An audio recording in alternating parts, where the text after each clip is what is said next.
신약성경 마태복음 3장 1절에서 4절 성경 말씀을 스크린과 성경 보고 한 목소리로 합독합니다. 시작. 그때에 세례 요한이 이르러 유대 광야에서 전파하여 말하되 회개하라, 천국이 가까이 왔느니라 하였으니 그는 선지자 이사야를 통하여 말씀하신 자라 일렀으되 광야에 외치는 자의 소리가 있어 이르되 너희는 주의 길을 준비하라, 그가 오실 길을 곧게 하라 하였느니라. 이 요한은 낙타털 옷을 입고 허리에 가죽띠를 띠고 음식은 메뚜기와 석청이었더라. 아멘. 오늘은 마태복음 3장 1절에서 4절 말씀으로 역사하시는 하나님, 이런 제목으로 은혜를 나눕니다. 오늘부터 기회가 되는 대로 마태복음을 통해서 지금도 역사하시는 하나님, 아멘입니까? 지금도 역사하고 계신 하나님에 대해서 함께 나누려고 합니다. 여러분, 예수님이 이 땅에 오신 것은 2000년 전 이상입니다. 2000년이 훨씬 지났는데도 불구하고 예수님은 지금도 역사하신다? 예수님은 공생의 3년 반을 지내신 후에 십자가에 죽으시고 3일 만에 부활하셨어요. 40일 동안 제자들에게 몸을 보이시다가 그리고 나서 승천하셨어요.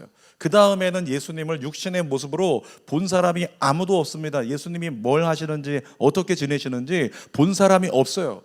그럼에도 불구하고 성경은 증언합니다. 예수님은 지금도 역사하고 계신다. 우리 성경의 증언을 볼까요? 히브리서 8장 4절 6절 시작. 예수께서 만일 땅에 계셨더라면 제사장이 되지 아니하셨을 것이니 이는 율법을 따라 예물을 드리는 제사장이 있음이라. 그러나 이제 그는 더 아름다운 직분을 얻으셨으니 그는 더 좋은 약속으로 세우신 더 좋은 언약의 중보자라. 예수님께서 직분을 얻으셨대요. 부활 승천하신 다음에 그 직분이 뭐냐면 언약의 중보자. 말씀에 입각하여 우리를 중보하는 분으로 계신다는 거죠. 그 예수님께서 어떻게 하고 계신지 로마서 8장 34절 읽어볼게요. 누가 정죄하리요, 죽으실 뿐 아니라 다시 살아나신 이는 그리스도 예수시니 그는 하나님 우편에 계신 자요 우리를 위하여 간구하시는 자신이라. 따라합시다. 예수님은 지금도 역사하신다. 한 번 더요. 예수님은 나를 위해 간구하시며 역사하신다.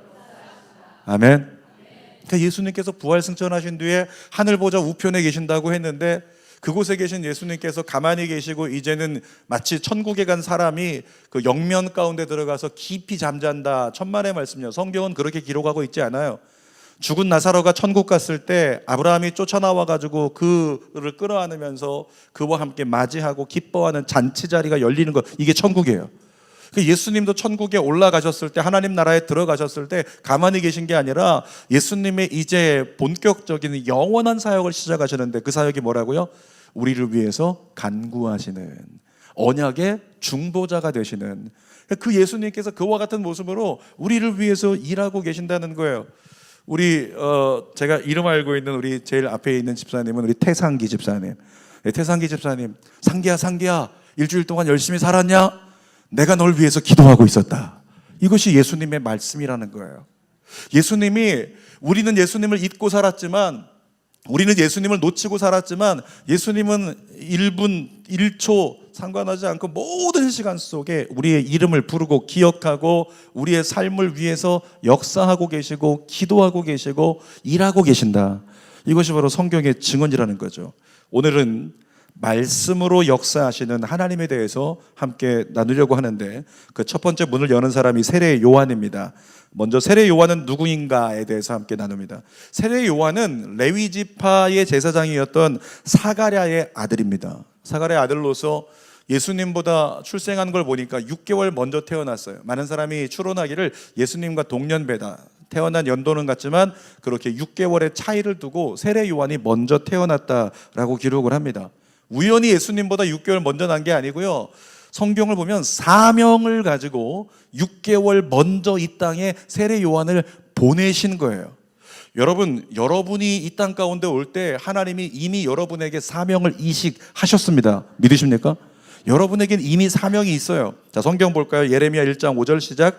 내가 너를 모태에 짓기 전에 너를 알았고 내가 배에서 나오기 전에 너를 예언자로 선택했다. 이 무슨 말이냐면 이미 엄마와 아빠가 사랑을 나눠서 우리가 그 수정체가 되기 전부터도 주님은 우리의 인생을 알고 계셨다는 거예요. 뿐만 아니라 우리를 이 땅에 보내시기 전에, 뱃속에서 태어나기 전에 이미 내가 어떤 사명을 가지고 어떤 직분자로 살아가야 될 것인가, 하나님은 이것을 다 이미 아시고 계획 가운데 준비해 두셨다라고 하는 거죠. 모든 사람에게는 그래서 사명이 다 있어요. 따라합시다. 나에게 사명이 있다. 그럼 여러분의 사명이 뭔지 아세요? 여러분의 사명이 뭘까요? 어떤 사람에게 물어보면은 난 아직 사명이 없습니다, 잘 모르겠습니다, 이렇게 생각하는 사람이 있는데, 여러분 우리 인생을 보면요, 이미 하나님의 사명을 향해서 우리 인생은 나가고 있어요. 우리 안에 보면 뭐가 있냐면 소원이 있어요. 내가 이렇게 하고 싶다, 내가 저렇게 하고 싶다, 이런 소원함이 우리 안에 있다는 거예요. 근데 그 소원함의 출처를 잘 따라가 보면 거기에 무엇이 있냐면 하나님의 마음과 하나님의 뜻이 있어요. 자, 성경 볼게요. 빌립보서 2장 13절 시작. 너희 안에서 행하시는 이는 하나님이시니 자기의 기쁘신 뜻을 위하여 너희에게 소원을 두고 행하게 하시나니. 여러분, 하나님께서 우리 마음 가운데 자기의 기쁘신 뜻을 위해서, 이게 뭐냐면 사명이에요. 하나님의 뜻을 이루고자 우리를 쓰시려고 하는 하나님의 사명을 위해서 우리 마음 가운데 뭘 주시냐면 소원을 주신대요. 소원 가운데 나 이렇게 하고 싶다, 나 공부하고 싶고, 나 운동하고 싶고, 나 돈 벌고 싶고, 나 노력하고 싶고, 나 이렇게 이런 일에 있어 보고 싶다, 이런 소망이 우리 안에 들 때 그런 일들을 우리가 행하고 있잖아요. 그쪽으로 가까이 가고 있겠죠. 근데 그 길에 뭐가 있다고요? 하나님의 사명이 거기 있다는 거예요. 하나님의, 내가 좋아하고 내가 사모하는 일 속에 하나님의 사명이 들어 있더라는 거죠. 세례 요한에게도요, 하나님이 주신 사명이 있었습니다. 3절 말씀입니다. 시작. 그는 선지자 이사야를 통하여 말씀하신 자라 일러스되 광야에 외치는 자의 소리가 있어 이르되 너희는 주의 길을 준비하라, 그가 오실 길을 곧게 하라 하였느니라. 그러니까 지금 본 말씀에서 사도 세례 요한의 사명 두 가지는 뭐냐면 주의 길을 준비하는 것, 그리고 그가 오실 길을 곧게 하는 것, 이것이 사명인데, 이 사명은요 우연히 세례 요한 때 주어진 사명이 아니에요. 이전에 계획함 없이 주어진 게 아니라 이미 선지자를 통해서 하나님이 400년 전에 예언해 놓으신 거예요. 400년 전에, 400년 후에 내가 이런 일을 만들리라, 예수가 올 텐데, 메시아가 올 때 그 길을 준비하는 자를 내가 세우리라. 400년 전에 이미 예언하시고 그 예언하신 것을 성취하실 때 세례 요한을 택해서 세례 요한을 통해서 예언을 성취하신 겁니다. 자, 성경 볼까요? 이사야 40장 3절 예언의 말씀입니다. 시작. 외치는 자의 소리여 이르되 너희는 광야에서 여호와의 길을 예비하라, 사막에서 우리 하나님의 대로를 평탄하게 하라. 이미 400년 전인데 이사야 선지자가 광야에서 외치는 자의 소리라고 분명히 언급하고 주의 길을 예비하라고 분명히 이야기를 하고 있어요. 또 말라기 선지자도 보니까 비슷한 얘기를 하는데, 말라기 3장 1절입니다. 시작. 만군의 여호와가 이르노라, 보라 내가 내 사자를 보내리니 그가 내 앞에서 길을 준비할 것이요. 그러니까 이 예언의 내용은 예수님이 이 땅에 오실 때 예수님보다 앞서서 예수님의 길을 준비하는 사람이 있다, 이렇게 예언하고 있는 내용이죠. 여러분, 그 예언이 세례 요한을 통해서 성취되었습니다. 결국에 우리 하나님은 어떤 하나님이시냐면 말씀하시는 것을 이루시는 하나님. 따라합시다. 하나님은 말씀하시고 이루시는 하나님.